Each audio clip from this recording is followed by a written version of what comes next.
Assalamualaikum warahmatullahi wabarakatuh. Salam Malaysia Madani, salam JPN Labuan. Pendidikan berkualiti, insan terdidik, negara sejahtera.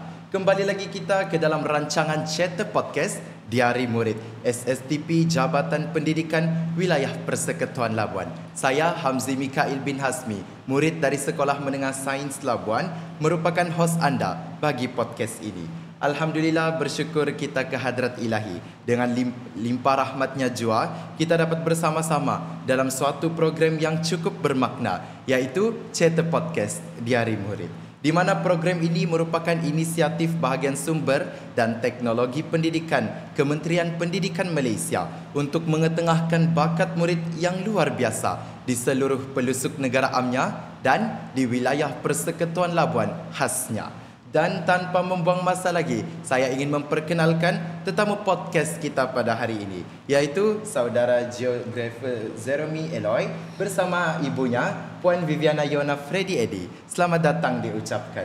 Thank you. Okay, jadi tanpa melengahkan masa lagi, atas pedoman masa itu emas, ayuh kita telusuri bersama. Saudara, boleh ceritakan sedikit biodata ringkas tentang diri anda? Okay. Nama saya Geoffrey Jeremy Loy. Saya bersekolah di Sekolah Menengah Kebangsaan Pantai dan saya tahun ini berusia 17 tahun. Saya merupakan anak pertama dari 3 orang adik-beradik.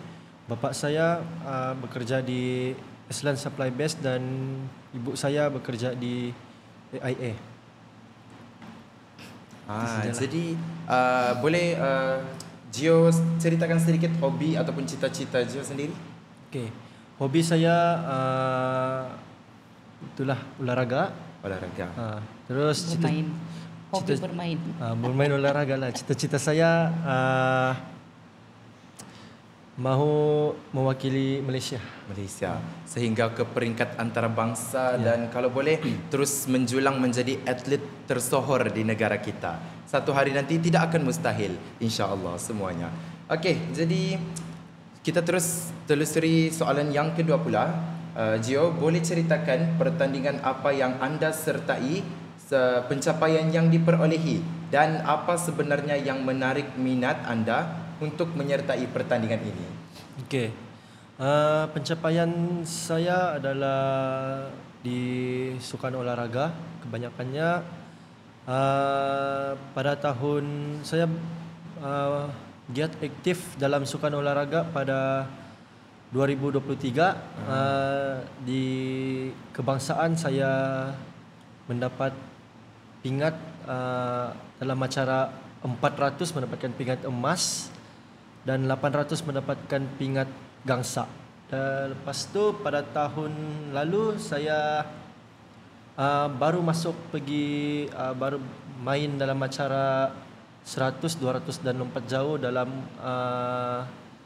kategori lelaki 19 tahun.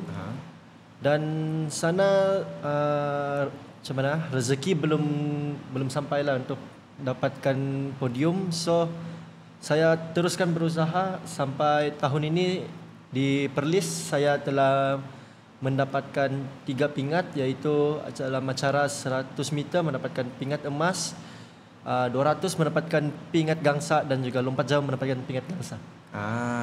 Jadi itulah pencapaian dan juga pertandingan yang disertai sendiri oleh saudara Gio dari tahun 2023 lagi. Sehingga tahun ini dan insya-Allah seterusnya pada tahun akan datang dan bila-bila lagi. Jadi sebenarnya daripada tahun 2023 itu apa yang menarik minat Gio sendiri untuk menyertai dalam bidang sukan ini? Okey, menarik minat saya adalah saya memang suka berlari. So yang menarik minat saya untuk masuk dalam bidang olahraga ni pasal saya boleh pergi mewakili wilayah Persekutuan Labuan untuk ke peringkat kebangsaan lah, peringkat yang lagi tinggi. Jalan-jalan sekali kan? Jalan-jalan sekali. Jadi apa yang menarik minat Gio adalah sebab dapat mewakili diri ke peringkat kebangsaan. Itu yang paling penting. Dan yang paling penting apa?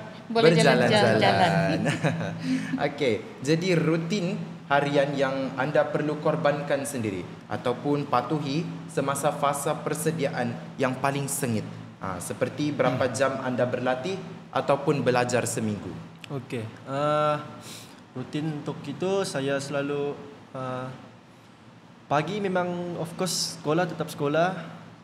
Lepas tu balik sekolah dalam 1:30, sampai rumah mandi semua.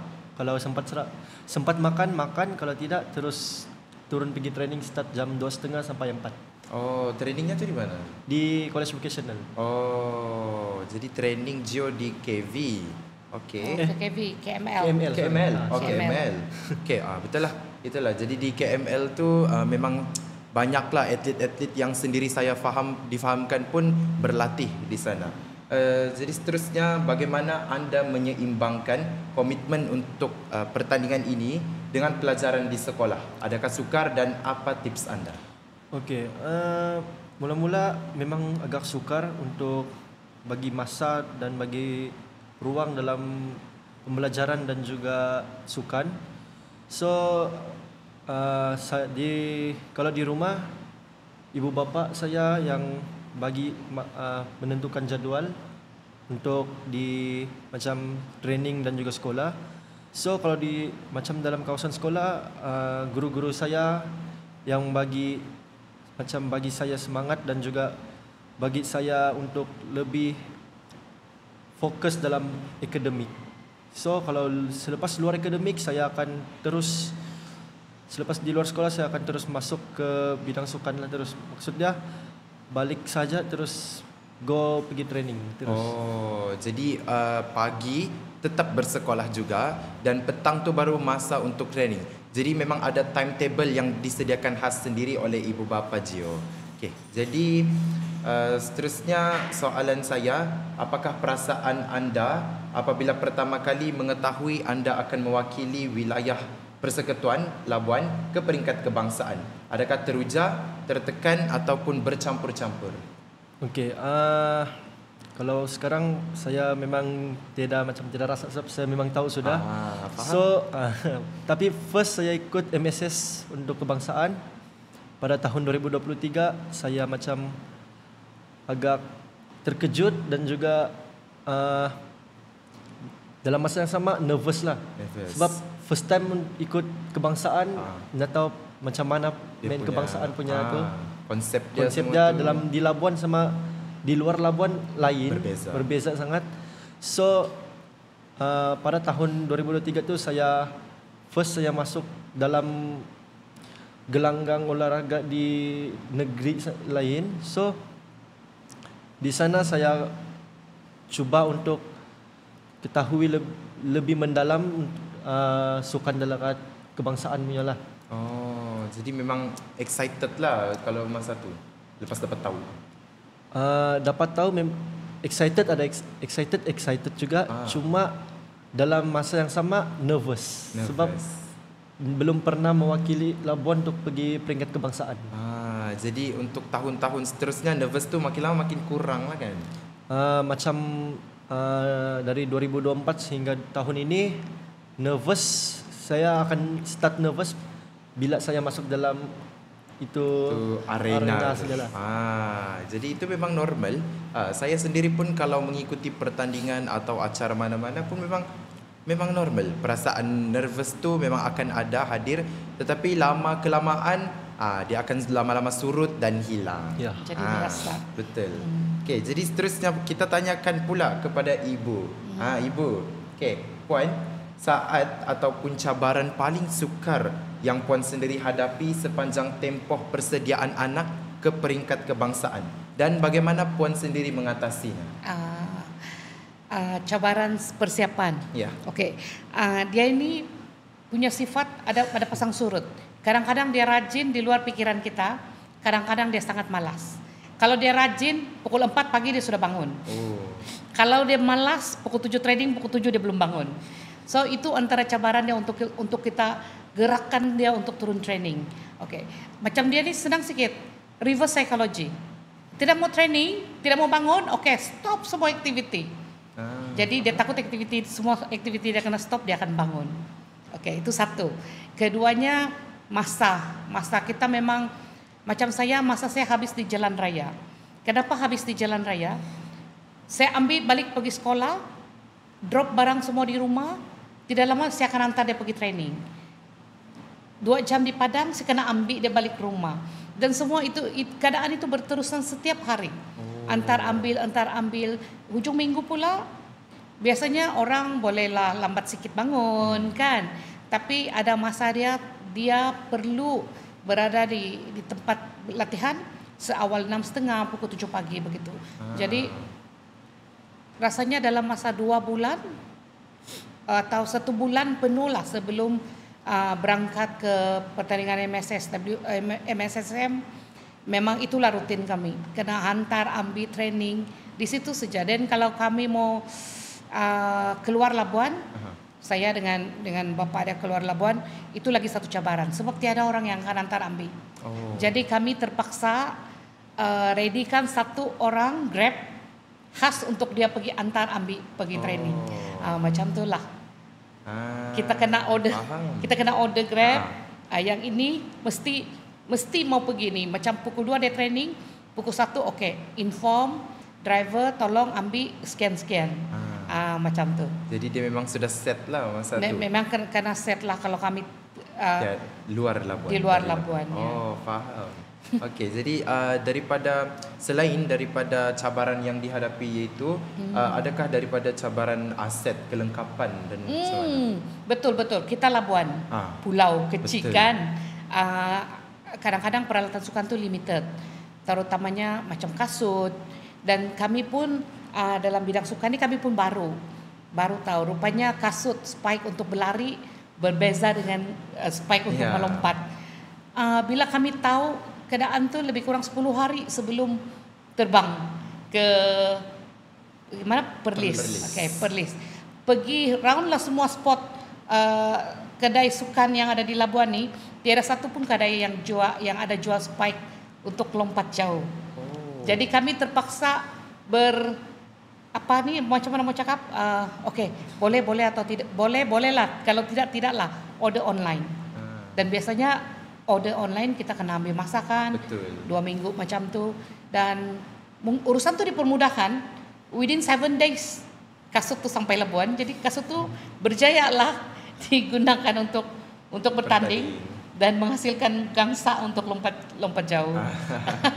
Kalau kita harapkan Labuan memang sangat susah. Memang sangat susah. Sangat terhad. Ya, betul. Okey. Jadi soalan seterusnya, kita kembali semula kepada saudara Gio. Okey, Gio, siapa individu, guru, jurulatih, ibu bapa atau rakan yang memainkan peranan paling penting sebagai sistem sokongan anda, dan apa yang mereka lakukan atau katakan yang paling anda hargai? Okey, untuk kalau pergi mana-mana event, selalu yang memberi sokongan adalah ibu bapa saya. Selalu dorang hantar saya pergi airport, dan sebelum saya fly, dorang akan bagi tahu buat yang terbaik, good luck. So kalau tidak dapat podium, tidak apa, asalkan sudah buat yang terbaik, sudah berusaha habis baik. So terus kalau guru, macam baru-baru ni MSSM, Cikgu Faisal, Cikgu Ben, yang selalu memberi sokongan lah. Macam bila saya sedang mendaftar, dorang datang pergi tengok dan bagi sokongan semangat untuk lebih semangat dalam acara tu. Faham. So kalau rakan, selalunya semua rakan saya memang hargai dorang, dan dorang selalu juga pernah berkata, buat habis baik, jangan lawan orang yang di sebelah kita, tetapi lawan kita punya diri sendiri untuk membuat personal best kita. Faham. Jadi itu kata-kata yang menarik pada hari ini yang kita dapat. Jangan pernah kita setkan niat kita tu untuk berlawan dengan orang sebelah kita ataupun orang lain lah dekat MSSM tu, tapi lawanlah diri kita sendiri kerana benteng yang paling tinggi adalah diri kita sendiri untuk mencapai kejayaan dan PB, personal best kita yang terbaik. Okey, jadi apabila nama anda diumumkan mendapat pingat emas ataupun pingat gangsa tersebut di peringkat kebangsaan, apakah 3 perkataan pertama yang terlintas di fikiran anda? Setelah saya tahu saya mendapatkan pingat dan juga membuat PB baru saya rasa saya bersyukur sangat kerana yalah peringkat kebangsaan memang susah dari peringkat MSS WPL. Betul. So saya macam mau menangis sada sebab betul-betul bersyukur pasal sebab saya punya lawan semua yang tahun lalu yang pernah kasih kalah saya. Jadi So, orang-orang yang sama juga. Orang yang sama, so saya memang boleh tahun ini saya buktikan betul-betul yang saya boleh fight dengan orang.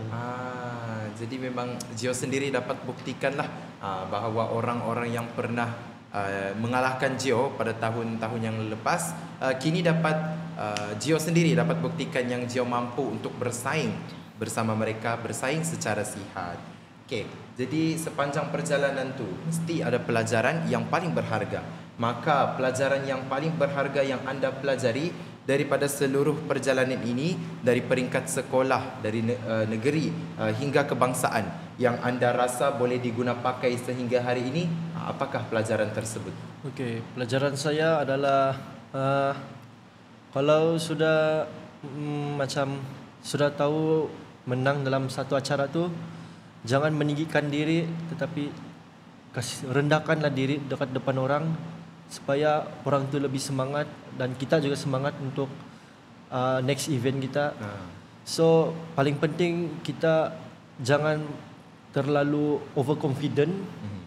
Jangan macam kita boleh macam jangan terlalu yakin kita boleh kasih kalah semua orang sebab kita tidak tahu apa rancangan Tuhan selanjutnya, betul kan. So pengajaran tu saya memang ambil pengajaran tu untuk bagi saya macam ingatkan balik untuk tidak meninggikan diri semua tu. Jadi Gio sendiri memegang pedoman be very humble. Jangan lepas kita menang tu kita sampai lupa daratan kita, kita lupa ibu bapa kita lupa guru-guru kita sendiri. Jadi sentiasalah kita humble dan confident supaya orang lain pun confident untuk terasa inspirasi kepada diri kita sendiri, dan juga kita sendiri akan lebih rasa bersemangat untuk upcoming event kita. Okay. Jadi kita berbalik semula kepada ibu. Okay, jadi Puan, kalau Puan boleh memberikan satu nasihat ringkas kepada ibu bapa yang mempunyai anak-anak berkeperluan khas yang ingin menceburi bidang sukan seperti anak anda, apakah nasihat itu?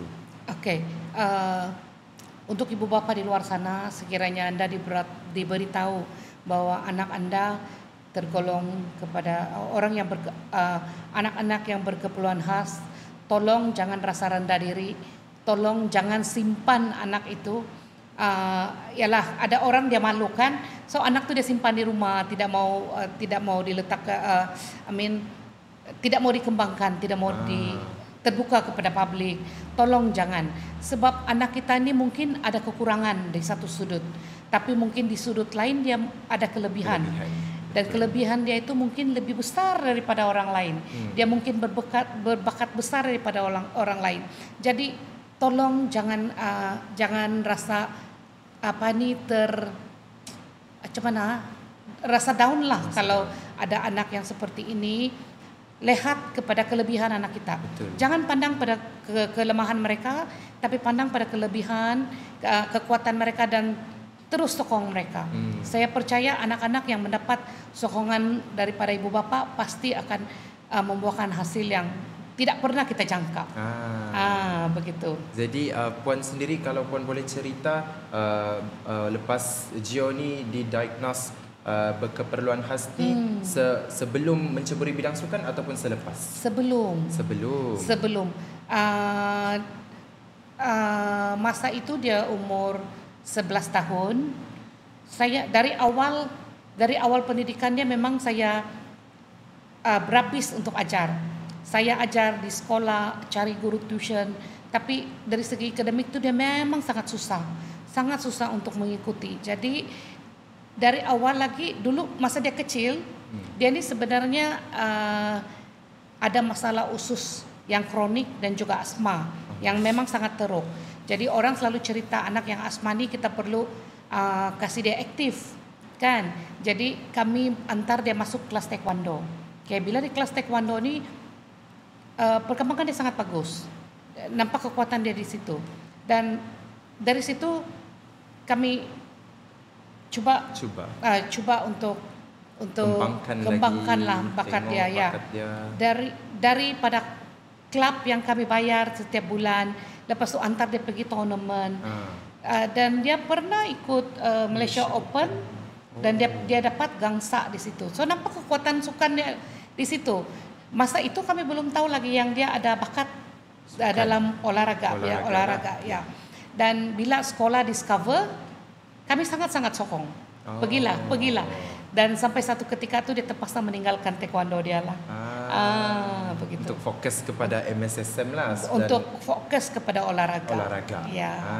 Jadi eventually kalau kita cuba dan try untuk explore diri kita sendiri, try join pertandingan ini dan itu, mungkin kita tidak tahu akan ada mata yang melihat kita dan suka akan performance yang kita lakukan. Boleh di macam mana, macam cerita Gio sendiri, dari mulanya ikut tournament taekwondo, lepas tu sekolah dapat discover, and eventually ikut pertandingan MSSM olahraga. Jadi kita tidak akan tahu rezeki kita di mana, just try dan cuba untuk explore lebih kepada dalam diri kita sendiri. Betul. Okay, jadi soalan terakhir yang saya mahu ajukan kepada Gio. Okay, Gio, apakah matlamat besar anda seterusnya selepas kejayaan di peringkat kebangsaan ini? Okay, matlamat saya pada tahun akan datang saya terus tetap untuk menceburi bidang olahraga. Lepas tu saya terus giat aktif dalam olahraga dan saya tetap akan mewakili sekolah untuk MSSWPL, dan kalau ada rezeki tahun akan datang saya akan wakil Labuan lagi. Para Sukma mungkin kalau ada rezeki dan tahun depan. Sebab tahun lalu dia pergi para Sukma di Kuching. Hujung bulan 11 ni saya akan pergi ke Putrajaya untuk pemilihan Sukma. Sekit kebangsaan, Sekit kebangsaan bulan ni. So ujung bulan 11 saya akan pergi untuk pemilihan Sukma untuk wakil wilayah, bukan Labuan. Oh, wilayah. Jadi pertandingan Sukma tu adakah tahun hadapan atau kalau tahun hadapan saya tetap saya masih main dalam para Sukma. Kalau rezeki ada dekat masa saya membuat dalam event untuk pemilihan untuk Sukma, kalau rezeki saya di sana saya akan main pada tahun 2028, saya akan main para Sukma dan Sukma. Kalau para Sukma saya akan main untuk wilayah Persekutuan Labuan, dan kalau Sukma saya akan main untuk wilayah terus dalam Labuan, Kuala Lumpur dan juga Putrajaya. Jadi matlamat Gio sebenarnya ada jauh lagi perjalanannya dan banyak lagi impian yang hendak dicapai. Jadi mungkin kalau kita boleh tanya, one day mungkin Gio sendiri boleh mewakilkan diri Malaysia dalam sukan Paralimpik. Adakah? Mungkin Gio boleh ceritakan, mungkin Gio pernah impikan perkara tersebut. Saya memang berazam untuk mewakili Malaysia untuk menjadi pelapis Malaysia terlebih dahulu lah. So start pada tahun ini sehingga tahun hadapan sebelum para Sukma, saya akan terus berlatih untuk memecahkan rekod lompat jauh yang dipegang oleh atlet Sabah sekarang. So kalau tahun depan saya ada rezeki untuk memecahkan rekod, saya akan tunggu MSN untuk telefon untuk datang pergi sekolah di sana je lah, kalau ada Boleh. rezeki. Ya, betul. Jadi kita sentiasa kena percaya rezeki itu akan datang, mungkin bukan instan, mungkin bukan sekarang, tapi percayalah rezeki itu tidak akan pernah salah alamatnya. Betul. Jadi insya-Allah one day mungkin Gio akan mewakili Malaysia dalam Paralimpik, sukan Paralimpik itu, dan hari ini saya dapat bersama dengan Gio. Mana tahu satu hari nanti Gio menjadi star, mungkin jadi lebih terkenal, jadi atlet Paralimpik sendiri. Jadi itu yang apa kita impikan, kita harapkan, dan insya-Allah kita akan saksikan. Okey, jadi baik, sebelum saya mengakhiri, terima kasih dahulu saya ucapkan kepada tetamu kita pada hari ini atas perkongsian yang cukup menarik. Sebelum saya mengakhiri sesi kita pada hari ini, saya ingin mengucapkan setinggi-tinggi penghargaan kepada pihak SSTP Labuan dan tetamu kita pada hari ini, sehingga kita bertemu lagi pada masa akan datang. Sekian, saya Hamzi. Salam Malaysia Madani. Wabillahi taufiq wal hidayah. Wassalamualaikum warahmatullahi wabarakatuh.